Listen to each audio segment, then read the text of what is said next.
I have to go for a walk before the rains come back. We're gonna have atmospheric rivers tonight.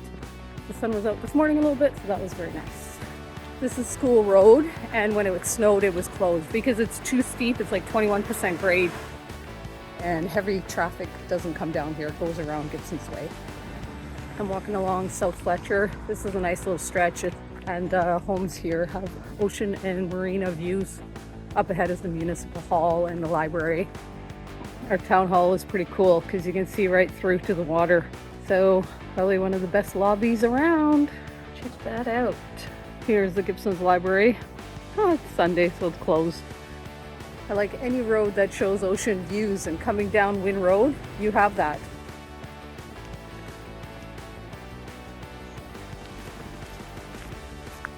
Welcome to Gibsons Marina.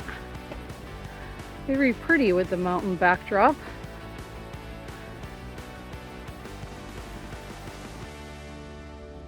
Looks like it's low tide enough I can make it around. Here's an outrigger canoe. I was gonna paddle Thursday morning, but it was raining pretty hard Thursday morning. So sometimes we paddle in the rain, but we didn't. We went for coffee. They made it out on their Sunday morning. Good for them.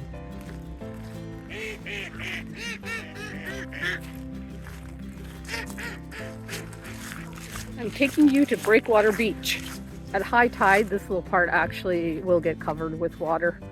Whoa, a lot of logs here today. And no beach, just logs. Huh.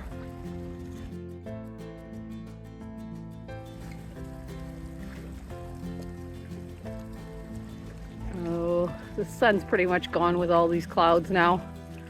We are gonna get that rain soon. I'm right here. I'll show you Labonte Park.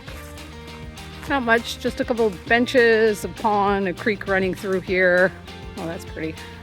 Picnic table, there's a few parking areas, and you're right by the waterfront. There you go.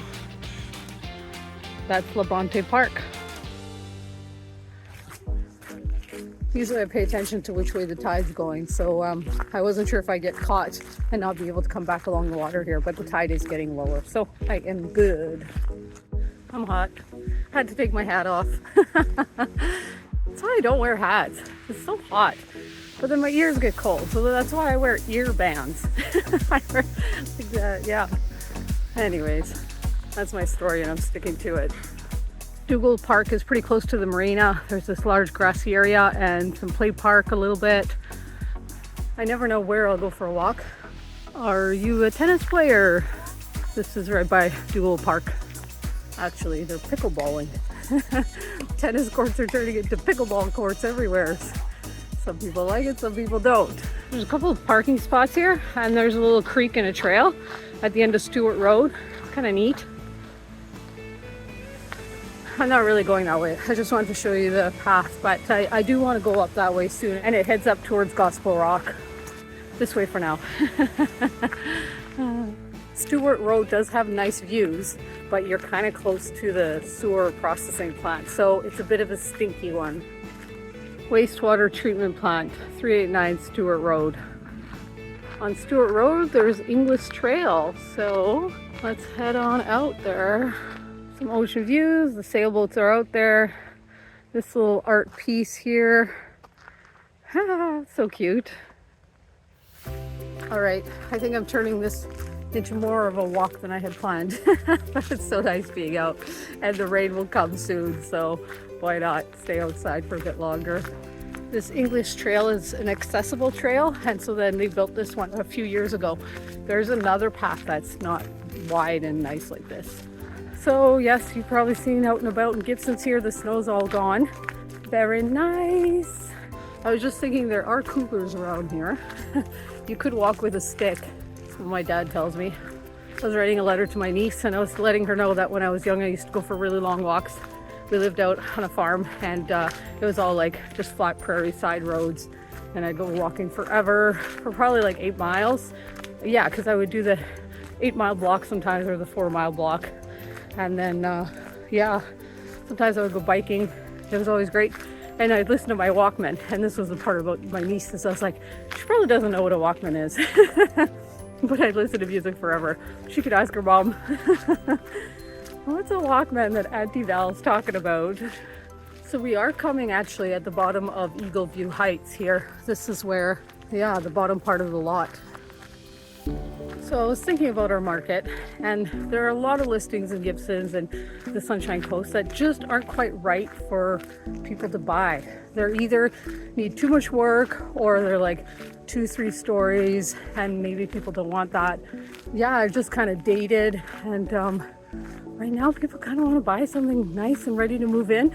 There's definitely the people that want to buy and do the sweat equity and fix the home, but there's only so many of those people, and so then yeah, they're busy working on a project right now, so they can't do all the projects that are out there on the market. Some of the stuff is coming back on that was on before, and off and on and off, but they're just properties that aren't quite the right fit for what people are looking. So as soon as there's something very attractive for somebody, then people jump on it, they'll buy it. The other thing I've noticed with what's listed is like the bathroom setup. Yeah, just kind of looking at bathrooms, like people want showers nowadays, but don't necessarily get rid of the tub, because if you're family, you want the tub. So when there's a bathroom tub set up or bathroom shower set up, then that's great. And but then if it's just the tub for the primary bedroom, nah, not gonna go. I mean, these are all things that people can fix, right?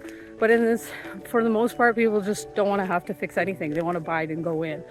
Homes that come on the market that are ready to move in, that are kind of like the right layout, the right bathroom style, then people buy it. The retiree demographic will buy it. Young families will buy it. Those will move, especially if they're priced right. But if it's not quite what people want, and there's just too much work, or they're dated, that's what's sitting on the market right now. Then it's just pricing, and the price has to come down on that one a little bit for people to decide, oh, well, this is too good of a deal to pass up. We will buy this before we buy our dream home. I missed my turn off. I want to do this little path here. I could stay on the bigger, wider path, but this one's a nice one. The other thing that's happening right now with pricing is that like 2 years ago, or before interest rates went up, people had a certain house in mind that they wanted to buy, that they could buy, and so they were getting approved for $1 million. But now they're getting approved for like $750,000, and that's not the home they want, because they're picturing that $1 million home, but then they can't afford it. So then buyers can be sitting on the sideline for that reason as well.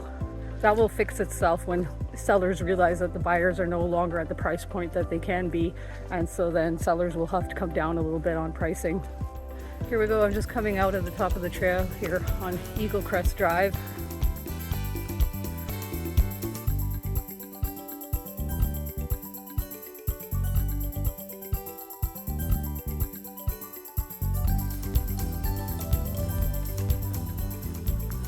All right, I'm getting hungry. Time to go home. Catch you in the next video.